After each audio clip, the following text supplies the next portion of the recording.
Hello, my name is Melissa, and I have PNH and ITP.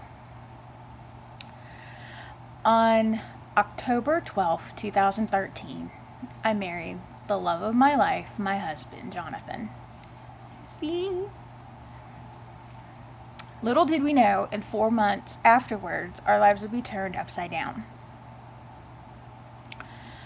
In January of 2014, I was diagnosed with idiopathic thrombocytopenic purpura, which basically that means you have low platelets, but they don't know why you have it. So, this all started when I needed to get my gallbladder taken out. The doctor said, well, I can take your gallbladder out, but the problem is you have low platelets. And at that point, I'm like, what are you talking about? What are low platelets?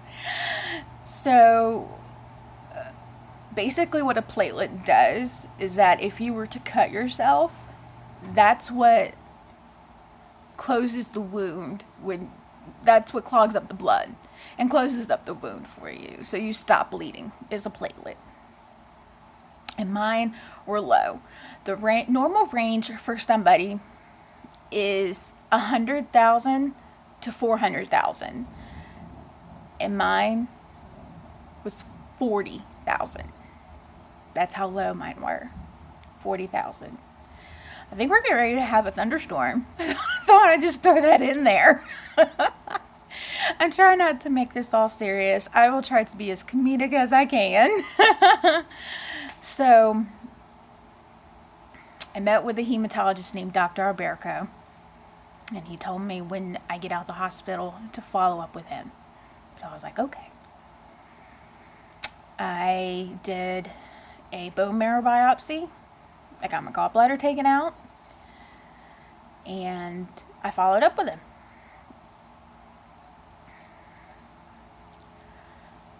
And he basically told me, well, you have ITP right now. And I'm like, okay. He said, but normally there's an underlying cause as to why you have it. And you know what I'm going to do? I think I'm going to bring you guys a little closer to me. There we go. That looks a little better. You guys just seem so far away. So, and I was like, okay, what do we have to do? He's like, well, I can start you on steroids right now. I was like, okay, what kind of steroid? And he said prednisone. I had never been on a medical steroid before in my life. I was not expecting what I was expecting. I gained 60 pounds. And I'm already a big girl, so we don't need to be in the comments, you're fat, you got a double chin, blah, blah, blah. We'll take that out of the equation right now. I know I'm a big girl, okay? I don't need other people reminding me. So I actually gained more weight than what I do right now.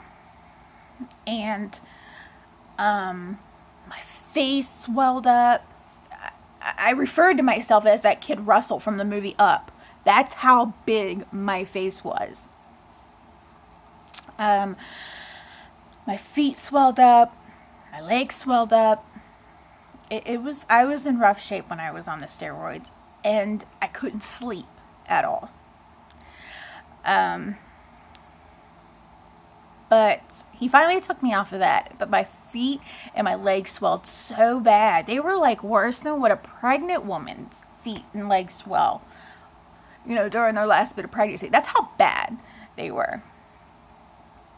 So then he started me on a treatment called IVIG. And basically what that is like a low chemo antibody to help kind of jumpstart the platelet function.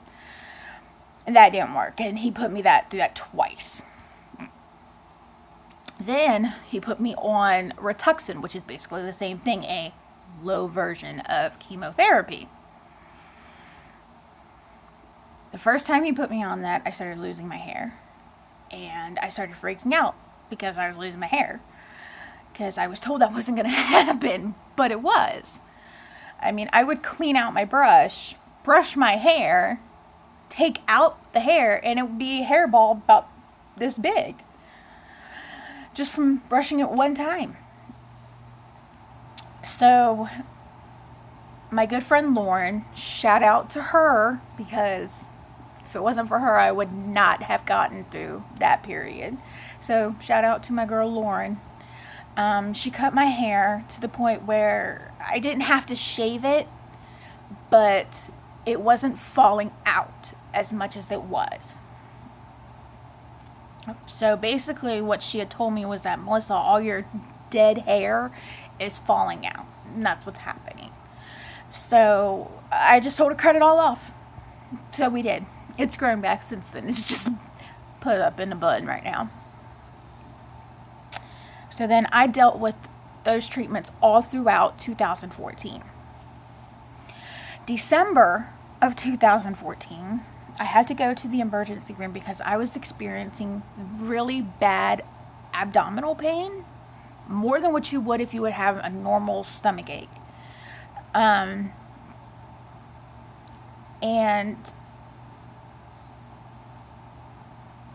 I was with my mother, and they were actually getting ready to discharge me when Dr. Ibarker came in and said, "You're not going anywhere. You have to be admitted." And I'm like, "Why?" He goes, "Because you have PNH." I'm like, "What is that?" I have a hard time saying the first word of it. I think it's pronounced paroxysmal nocturnal hemoglobinuria. And basically what that is, that's why we call it PNH, just too many letters. Basically what that is that my red blood cells break down faster and they completely dissolve, which they're not supposed to. Everybody's red blood cells break down at one point, but mine were doing it at a much faster rate and actually completely.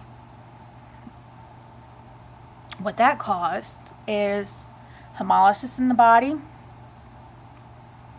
blood clots, and lack of oxygen in the body. So here I was with two different bleeding disorders that did two different things. Because my ITP, I had to watch myself, because if I cut myself with scissors or a knife, or if I bumped into something, I had to watch because I could have internal bleeding. I wouldn't be able to stop bleeding if I cut myself. But then on the other hand, I had this other disease that causes blood clots. I could get them in my leg, in my lungs, in my brain, in my heart.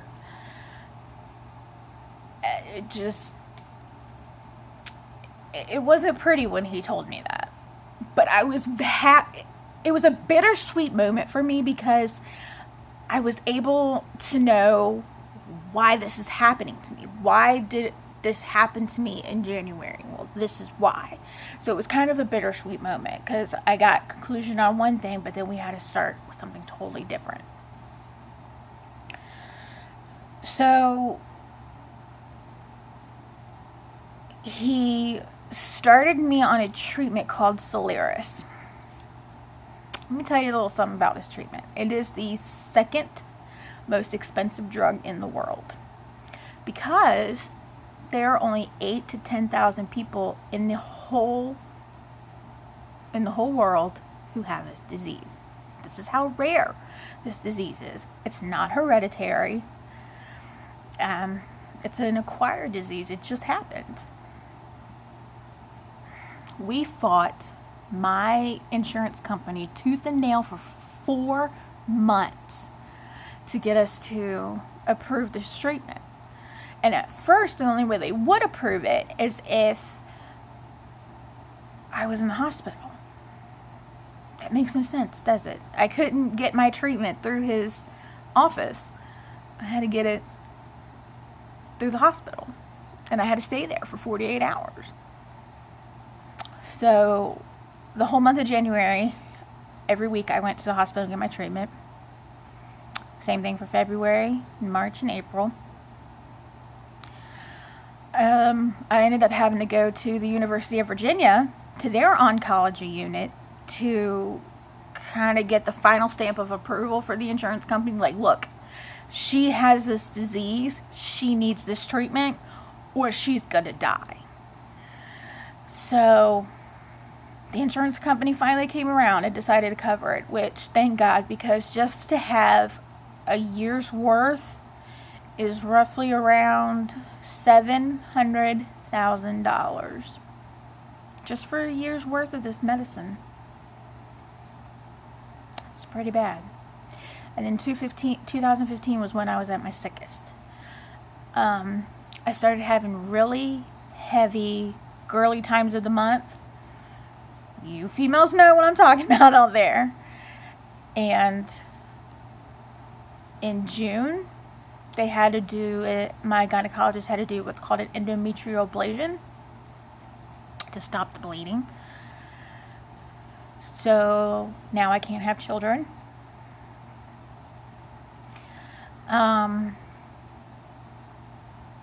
I wasn't able to have kids anyways because I wasn't ovulating. I wasn't producing any eggs.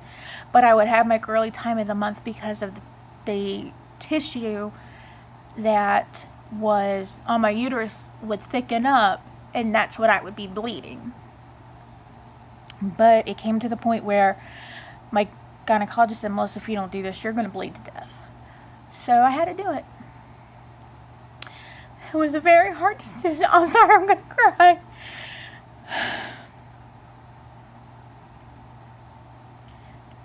It was a very hard decision. But ultimately, it was one that saved my life.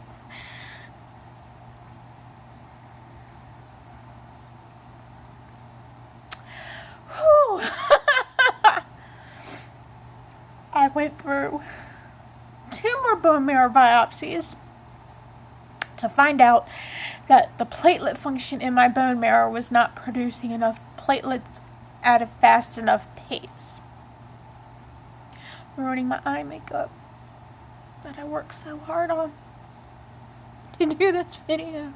It's kind of cool, isn't it? It's blue. Someone told me I couldn't, because I had blue eyes, I couldn't rock blue eyeshadow, and I proved them wrong. Not only am I wearing blue eyeshadow, I'm even wearing blue eyeliner, so they can suck it. So,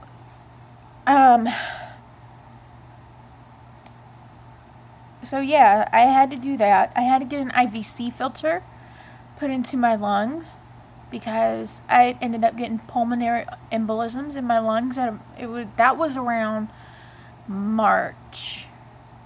Yeah, I got my first set in March, and I got my second one in May. And nobody wants blood clots in their lungs, especially when you're only 32 years old. That's right. I'm 33 now. So, I've just been taking this treatment for the past year. And about a couple months ago, and don't get me wrong,